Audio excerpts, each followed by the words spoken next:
In this video, I'll be revealing how to determine if your 401k is actually on track for an early retirement at ages 55, 58, 60, and 62. And most importantly, why the answer has less to do with your balance than it does for how you plan to use it. Through working with clients at each of these early retirement ages, I've discovered that retirement readiness isn't about hitting a specific balance in your 401k as much as it is about understanding how that money that you've saved translates into sustainable income during the critical years, especially before your traditional retirement benefits kick in. And that's exactly why I'm making this video today, to show you the specific considerations for each early retirement age, and most importantly, how to assess whether your 401k can actually support that early retirement that you want. Now, for most people, the majority of their retirement assets are held in their 401k. It's automated straight from your paycheck and stored up for another day. But if you're watching this video right now, another day is either right around the corner or it's here now, and you're likely wondering a few different things. First, do I have enough to retire and live the life that I want? Or how do I spend this money in the most tax-efficient way possible, especially if the majority of what I have saved so far is still in pre-tax dollars? Well, today we're going to cover exactly that. Let's get right on into it. First, let's imagine that you wanted to retire at 55. If you leave your job, whether you retire, get laid off, or even quit, in or after the year that you turn 55, there's something you need to be aware of, and it's called the Rule of 55, which means you can withdraw money from your current 401k plan without the 10% penalty. Now, you'll still owe taxes, but not an early withdrawal penalty for withdrawing that money before 59 and a half.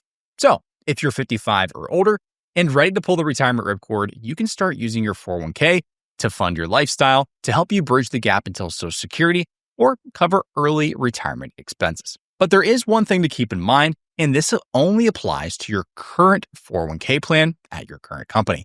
If you've rolled everything into an IRA, well, the Rule 55 doesn't apply to that IRA. And although here in 2025, it's fairly common, it's not a universal rule, so you want to make sure that your employer plan allows for it. Here's an example of how that could look. Let's say that you have $1 million saved and you want to spend about $50,000 a year. You have $900,000 in your traditional 401k, $50,000 in Roth, and $50,000 in a taxable account.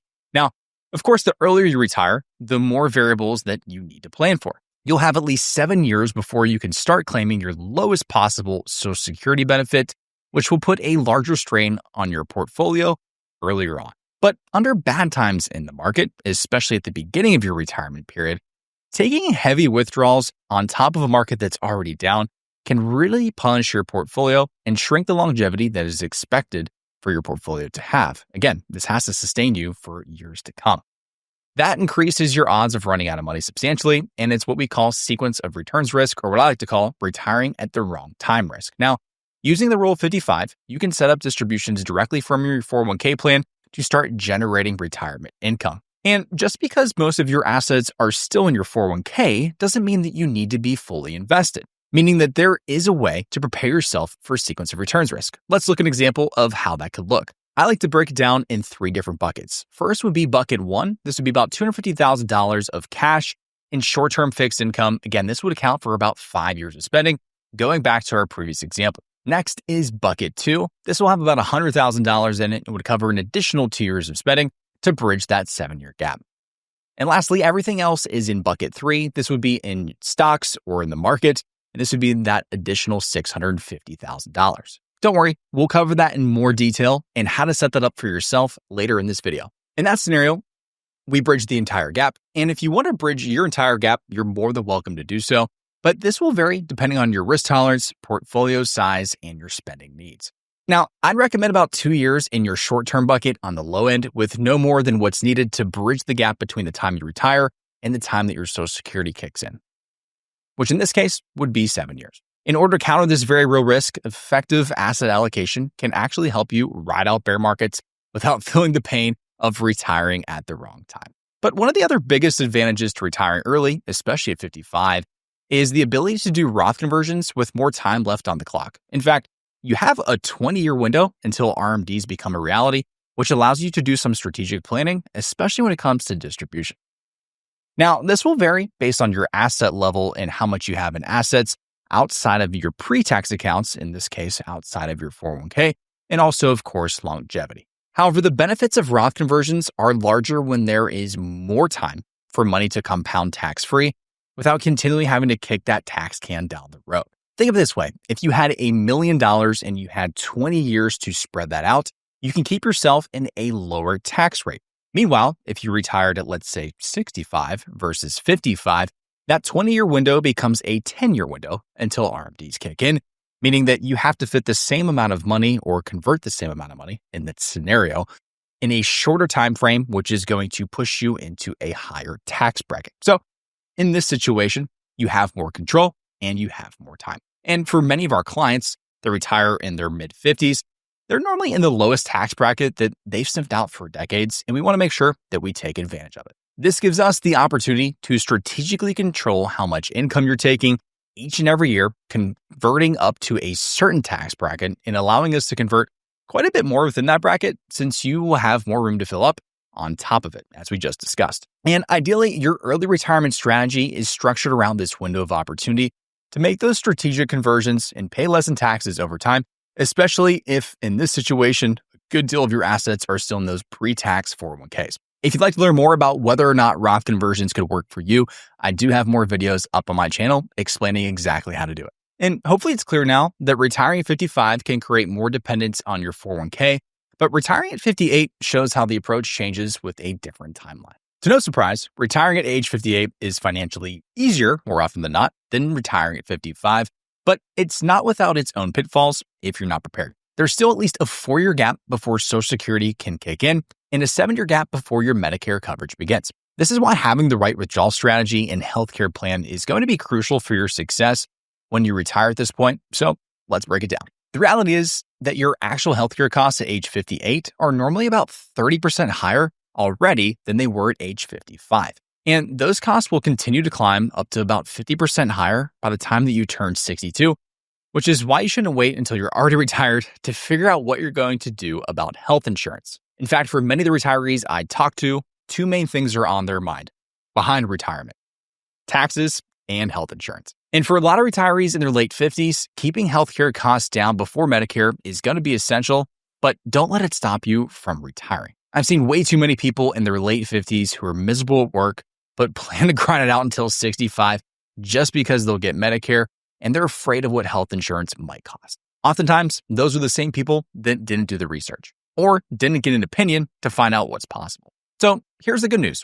You have options. You can consider using a health share organization, private insurance policies, or an ACA plan. And if you decide to go to the marketplace, you can potentially offset some of the cost through tax credits. But managing your withdrawal strategy ties directly into your health insurance cost and your retirement, especially if you're pulling money out of pre-tax 401ks. And if you aren't a fan of the bucket strategy I laid out earlier, you could use a guardrails approach that could look something like this. In our same example, let's say that you start with around a 5% withdrawal, which would be $50,000 from that $1 million portfolio. You want to adjust spending as markets go up or go down. This will give you flexibility, a raise when times are good and protection when they're not. And for most people that retire in their late 50s, they're often taking 5, 6, or even 7% withdrawal rates of their portfolio every year until Social Security age, and occasionally even more than that, depending on their plan. And while you still could utilize the Rule of 55 here, being that you're only a few years away from accessing your retirement accounts, I'd recommend filling up your taxable account assets prior to retiring, if at all possible, although either way is fine. So we've covered retiring in your mid and late 50s. So let's talk about how retiring at age 60 changes some of these benefits and, most importantly, the strategy.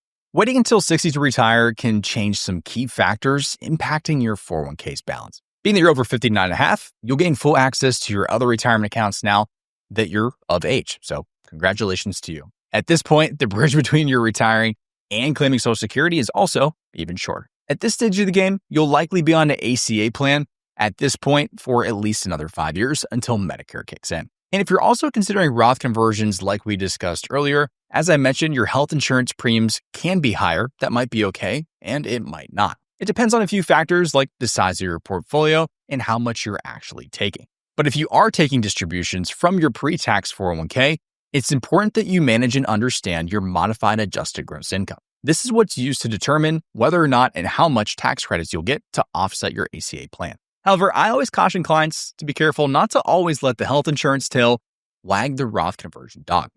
And here's why. For most of the retirees that we work with, especially those with a large amount of pre-tax money still in their 401k, Roth conversions will often have a higher impact on their plan than minimizing income in their earlier years just to qualify for some more credits. Now, even so, your situation might be different, but it's important not to make any of these decisions in a silo. You need to consider everything. In fact, that's why I often refer to retirement income planning almost like a Rubik's Cube. If one side looks green, you need to flip it over and make sure everything else is in check and not out of whack. No one likes surprises, especially when it comes to retirement. So now that you understand the different age considerations, if you're wondering how to plan for your dream retirement, click the link below to schedule a call, and I'll show you exactly how to create the retirement lifestyle that you want, no matter what your situation looks like. Now, let's look at how retiring at 62 with early Social Security access changes up the strategy. Retiring at 62 is when things really start to change. With the lowest amount of your Social Security benefits available to you, you could choose to not live off your 401k as much in this period and instead flip the switch on to start collecting your benefits. If so, Roth conversions generally become a little bit less effective given the fact that more of your Social Security benefits may be subject to taxation. But still, claiming Social Security early, though it permanently decreases your benefits, can reduce your sequence of returns risk and alleviate some pressure from your portfolio. The biggest pitfall of this approach is hard to spot, though, because many people believe they're saving their portfolio by taking Social Security earlier, yet what you're actually signing up for is needing to spend more of your assets later on since your benefit will be lower. For example, you might only be getting $30,000 benefit per year instead of $40,000 if you delayed till, for example, for retirement age.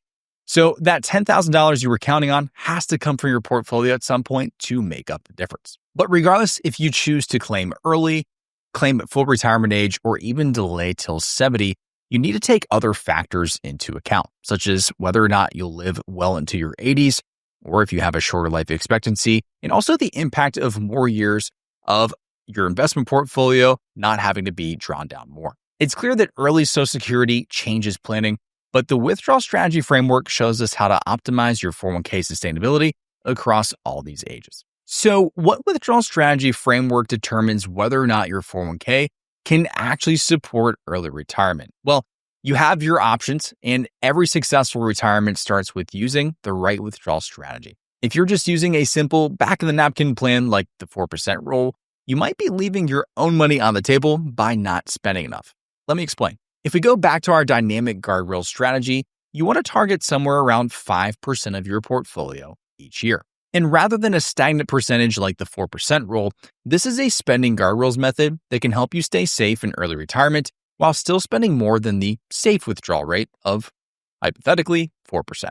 A lot of our clients like it because it's dynamic enough to give yourself a raise if the market goes up and takes you outside of your initial spending withdrawal level. Again, keep in mind that this withdrawal level is only 5%, which is below where many people start out, especially in early retirement, as I mentioned earlier, and it does not include your Social Security income on top of that. Another option is to circle back to the bucket strategy that we uncovered earlier.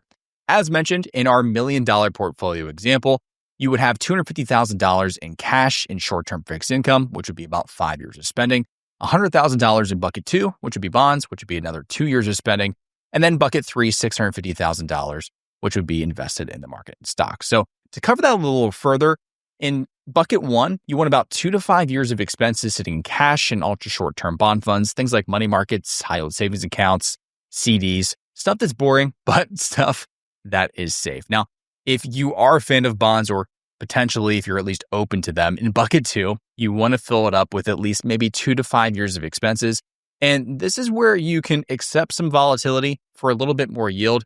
I like medium duration bonds right now, especially with rates dropping. And your last bucket is everything beyond that. This is going to be your money for growth that needs to be keeping pace with inflation. Think of it like your stocks, index funds, the growth that's needed for your portfolio. Again, these numbers will vary based on when you decide to retire, and it all ties into a framework that we'll discuss here in a second. So now that you understand the importance of the right withdrawal strategy, let's look at how to assess your specific 401k readiness for early retirement. So how do we determine the framework for evaluating whether or not you're truly on track to retire at your target age? Well, solving your retirement puzzle requires getting clear on a few pieces, and it typically goes far beyond what a basic retirement calculator can actually tell you. First, you want to start with your desired retirement age and then determine all of the necessary expenses that you might encounter, especially with healthcare being a very important one early on. Next, you want to use that number to back into about 2 to 5 years of expenses, or at least enough to bridge the gap in both your short and medium term buckets with the rest in your long term bucket. After that, you may want to consider strategic Roth conversions in your early retirement years while your income is low. Take advantage of the long runway that you have until RMDs kick in, especially if you have a good amount of pre-tax money in your 401k. After that, you want to be smart about your health insurance. Don't overpay if you don't have to, but also make sure you understand how it affects the rest of your plan. And don't blindly make a decision about Social Security. Do what's best for your situation, most importantly, your plan. And lastly, you want to stress test it. Your plan needs to be updated consistently, whether it's a good software or getting a second opinion. I've said it once and I'll say it again. There's a difference between a plan that's good or good enough and great. Sometimes even a small few tweaks can compound to substantial differences over the course of retirement. If we come up for air in 5, 10, or 15 years from now, the difference between good and great is significant, which is why it's critical to have a framework that works for you and to implement and maintain it throughout the rest of your retirement. And by getting as close to this framework as you can increase your odds of success and confidence to pull the retirement ripcord early. Because let's face it, retiring before 65 and enjoying your wealth while you still are healthy is completely attainable for a lot of people. And I've seen so many people that work longer that wish they would have done it earlier, or at least wish they had the choice. That's why using the money that's in your 401k correctly is no small task, but it is possible, especially with the right strategy. So now that you understand how to assess whether or not your 401k plan can help you be ready for an early retirement and why withdrawal strategies prove more important than the balance size alone, hopefully you can now realistically evaluate your overall early retirement potential. And if you want help assessing whether or not you can confidently pull the retirement ripcord and also help develop a strategy to help you optimize your specific situation, click the link below to schedule a call and I'll be happy to analyze your retirement readiness. Thanks so much for watching. I'm Kyle Kuyat and I'll see you in the next video.